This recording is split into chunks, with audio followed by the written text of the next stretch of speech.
Hey, what's up everybody? Welcome to Car Question. This week we are rolling the new Hyundai Accent, and oh boy did it grow in size, because when I go back to the year 2000 or something, we had the GT model, a little bit sportier, but boy, those cars were really small. But when you look at this one with the 5th generation of it, you can see that it grew and it's becoming more and more in the compact segment than ever, with the Corolla and the Civic out there. But let's look at the exterior of that Hyundai Accent, which is more refined than ever. Look at the front end, look at the grille. You've got all those chrome inserts right here. You've got regular headlights, but you've got the LED bar, which is a distinction right now, the fog lights, and it's really looking cool. You've got also that big logo of Hyundai, because you're gonna have all the collision alert system behind that logo. Nice line, really looking like a baby Elantra. And when you look at the side of the car, yep, it reminds more and more of that car, also in the same Hyundai lineup. The wheels are looking great. You've got the big wheels right now with the model that we have, and you look at the chrome distinction, that little line also.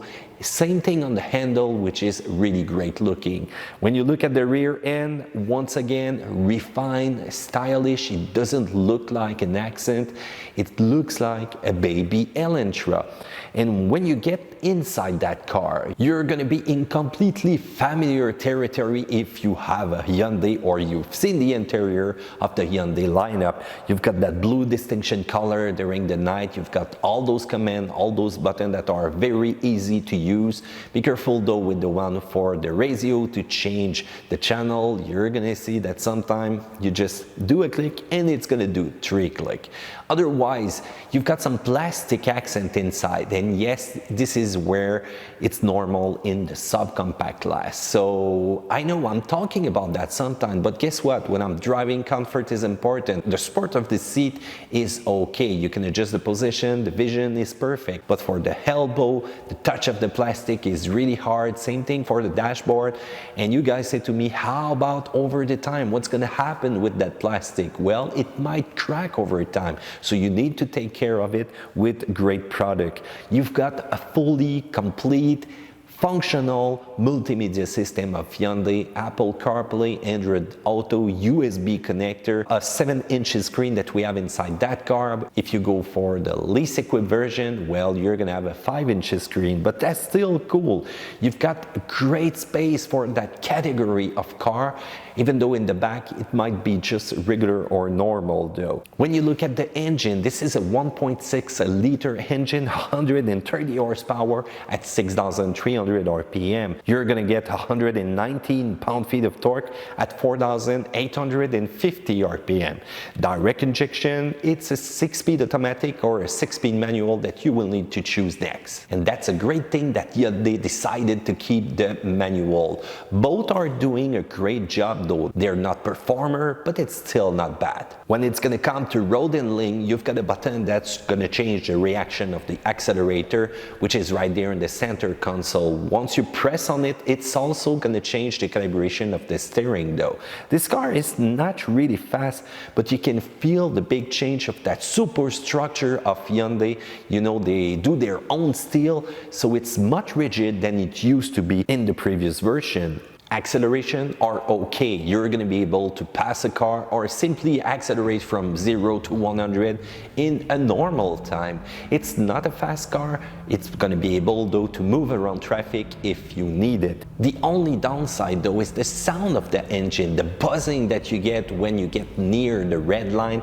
It's not really pleasant to the ear. That's going to be the same thing when you're going to be accelerating. The sound of that engine, I don't know, it's not really cool.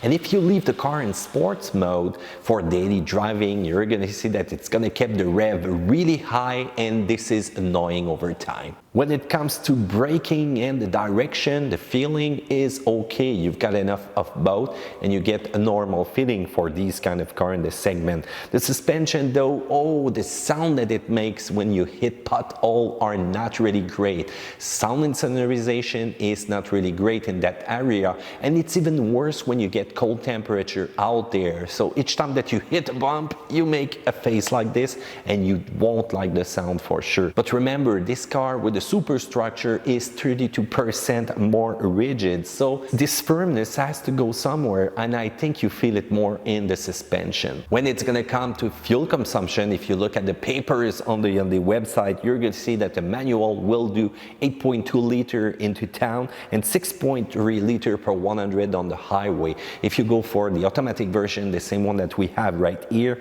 8.3 into town and 6.2 on highway mode. And believe me, that's where it doesn't shine, because the fuel consumption is a little bit more higher than that. You know, winter here, the winter tires, sometimes we drive a little bit more aggressive than we're supposed to do, but it's going in the 9 and it might even hit the 10 if you're gonna fully load that car and go around town with some friends. And you know, in the segment, usually they do around 5, 6, 7, so it's much more lower. So right now, there's some improvement that needs to be done with the fuel consumption of that subcompact car. When you go into the security territory there, it's okay. You've got that collision alert system, which is available in option. You've got the rear view camera, which is clear and really precise, and you've got 6 airbags in the car, which is not that bad. And remember, the superstructure is going to be perfect when it's going to come to resist or simply protect the occupants when there's going to be a collision. How about competition right now? So you've got the Toyota Yaris IA. It's the Mazda Yota if you want. It combines reliability and fun to drive. The interior is interesting and you've got that great road handling, but on the downside, it's a little bit tight in the rear seat. And also when it's going to come to final pricing, it's going to be a little bit higher. You've got the Kia Rio redesigned. It's looking great. You've got that nice fluid design to it. The interior is really neat. It's still lacking some space inside though. Manual only on the base version, and that's a big minus point. You've got the Ford Fiesta. I don't really see a lot of these cars out here. I think sales are not going great for the Fiesta. It's a world success, except here. What's happening? Well, for 2018, they got the new model, and here we're still waiting. And the last competitor is going to be the Nissan Versa, which is plastic inside. If you don't like plastic, well, you're going to be served with that car. It doesn't really shine inside, it doesn't really shine outside. Where it's going to be great though is at the final price. This car is affordable, and Nissan is having right now a great reliability reputation. So let's talk about the minus points of our Hyundai Accent. Well, when it's gonna come to the sound of the suspension, that's not cool. The engine sound, when you're gonna be starting it, accelerating it, and even worse, in the cold, you're gonna hear that knocking sound, which is completely strange to me. Remember, it's normal, and they said that to us, but it's much more noisy when you compare it to the competition out there. You've got also the heated seat, which is great for winter, but guess what? You put it on level 1, 2, 3, it's gonna be too warm for you in a few minutes. So even if you put it on the first level, well, forget about that. You're gonna close it really quickly. And I'm having some difficulty to adjust to the perfect temperature when it comes to winter out here, but in summer, it should be okay. But let's talk about the plus point of that car. The price, what you get for your money, the technology, the quality, the warranty, it's really not bad, but Hyundai will have to make its proof over 10 years. Initial quality is great, but reliability over a long time period is really needed.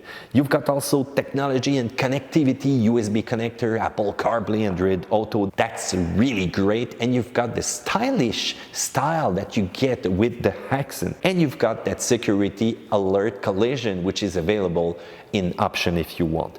So remember, the Accent is a great car for what you pay for, and Hyundai is giving a lot in it, and that's probably why a lot of people go for that Korean company, which is making progress more and more every day. What do you think about that? Which of the subcompact car is your favorite? Select it, comment it right down there below. Don't forget to also subscribe to Car Question, and if you have any requests, well, feel free to ask us. Take care.